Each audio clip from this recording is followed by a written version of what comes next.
Hello friends, मैं Abhishek Joshi, electrical engineering Black Group of Companies. दोस्तों, आज हम लोग बात करेंगे 3 phase slip ring induction motor के मेंटेनेंस चेक पॉइंट्स के बारे में। आज मैं आपको बताऊंगा कि अगर आपको एक 5000 किलोवाट की मोटर, 6500 किलोवाट की मोटर जो स्लिप रिंग इंडक्शन मोटर्स है, इसका अगर आपको मेंटेनेंस करना है तो वो कौन से चेक पॉइंट्स हैं जो आपके ध्यान में होनी चाहिए सो दैट आप एक इफेक्टिव मेंटेनेंस इस स्लिप रिंग इंडक्शन मोटर का कर पाएँ। तो दोस्तों, बिना टाइम वेस्ट किए शुरू करते हैं। यहाँ दोस्तों सबसे पहले मैं एक चीज़ बताना चाहूँगा कि स्लिप रिंग इंडक्शन मोटर के मेंटेनेंस की जब बात होती है तो वहाँ पर ये इस चीज़ को समझना ज़रूरी है कि आप शटडाउन मेंटेनेंस कर रहे हैं या आप प्रिवेंटिव मेंटेनेंस कर रहे हैं। देखिए, जब शटडाउन होता है, जब 15 दिन, 20 दिन, 1 महीने के लिए आपका प्रोडक्शन बंद होता है, तो शटडाउन में स्लिप रिंग इंडक्शन मोटर का जो आप मेंटेनेंस करेंगे उसकी चेकलिस्ट कंप्लीटली डिफरेंट होगी। क्योंकि शटडाउन में जब आप स्लिप रिंग मोटर का मेंटेनेंस करेंगे तो वहाँ पर आपका जो कूलिंग सिस्टम है उसको आप चेक करेंगे, मोटर के स्टेटर और रोटर टर्मिनल्स को आप चेक करेंगे, मोटर की बेरिंग की कंडीशन भी हो सकता है कि आप कवर ओपन करके चेक करें। लेकिन जब प्रिवेंटिव मेंटेनेंस की हम लोग बात करते हैं कि जब आपकी मोटर 2 घंटे, 3 घंटे या मान लीजिए 4 घंटे के लिए आपको बंद मिलती है, तो इस 2, 3, 4 घंटे में वो कौन से चेक पॉइंट्स है जो आपको चेक कर लेने चाहिए, इस टॉपिक को आज हम लोग एक्सप्लोर करने वाले हैं इस वीडियो में। तो दोस्तों, स्लिप रिंग इंडक्शन मोटर के मेंटेनेंस में सबसे पहला चेक पॉइंट आता है उसका स्लिप रिंग इटसेल्फ। इसका मतलब ये है कि जब भी हम लोग स्लिप रिंग इंडक्शन मोटर का मेंटेनेंस लेते हैं तो हम इंस्पेक्शन डोर को ओपन करते हैं, अच्छे से ब्लोअर मारते हैं, उसके बाद हम उसका ब्रश चेक कर लेते हैं कि ब्रश की जो लेंथ है वो कम तो नहीं हो गई। अगर ब्रश की लेंथ कम मिलती है तो हम ब्रश को रिप्लेस कर लेते हैं, वापस से ब्लोअर मारते हैं और उस मोटर का जो इंस्पेक्शन डोर है उसे बंद कर देते हैं।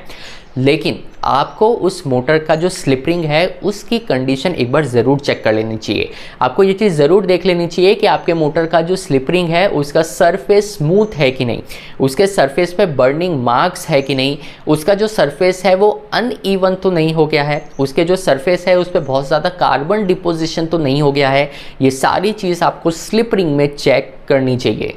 इसके बाद दोस्तों बात आती है कार्बन ब्रश की। देखिए, जब हम लोग कार्बन ब्रश को चेक करते हैं तो कार्बन ब्रश की सिर्फ लेंथ ही आपको चेक नहीं करनी है, आपको ये भी देखना है कि उस कार्बन ब्रश के लेंथ के अलावा उस कार्बन ब्रश में wear and tear over a period of time कितना हुआ है। इसका मतलब ये है कि लास्ट मेंटेनेंस अगर मान लीजिए आपने 25 दिन पहले किया था तो 25 दिन में उस ब्रश का वेयर एंड टियर कितना हुआ है, उसकी लेंथ कितनी कम हुई है 25 डेज के टाइम ड्यूरेशन में। इस चीज़ को भी आपको कॉन्शियसली देखना चाहिए, क्योंकि जब इस तरीके से आप मेंटेनेंस करेंगे तो आपको एक आइडिया लगता जाएगा कि अगर आपकी मोटर 1 महीने से कंटिन्यूस चल रही है तो आप एक आइडिया लगा लेंगे कि ब्रश का वेयर एंड टियर कितना हुआ होगा। पर ये तभी हो पाएगा जब आप कॉन्शियसली इस तरीके से ध्यान दें कि लास्ट मेंटेनेंस कब हुआ था और over a period of time मेरे मोटर का रनिंग आवर्स कितना हुआ है और उसके हिसाब से मोटर में वेयर एंड टियर इतना मुझे देखने को मिला है। इस तरीके का ऑब्जर्वेशन आपका होना चाहिए। कार्बन ब्रश में आपको ये भी चेक करना है कि आपके जो ब्रश हैं वो कहीं पर क्रैक तो नहीं हो रहे हैं। बहुत ही माइनर क्रैक शुरुआत में देखने को मिलेंगे, बट वो चीज़ आप जितने जल्दी डिटेक्ट कर लें उतना मेंटेनेंस पॉइंट ऑफ व्यू से अच्छा रहेगा।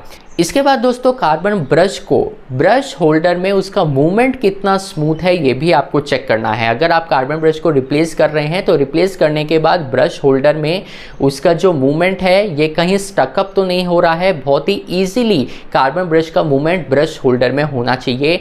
बॉक्सअप करने से पहले ये चीज़ भी आपको चेक करनी रिक्वायर्ड है। इसके बाद दोस्तों, कार्बन ब्रश में एक पॉइंट और रह जाता है जिसको हम लोग कहते हैं ब्रश की सेटिंग।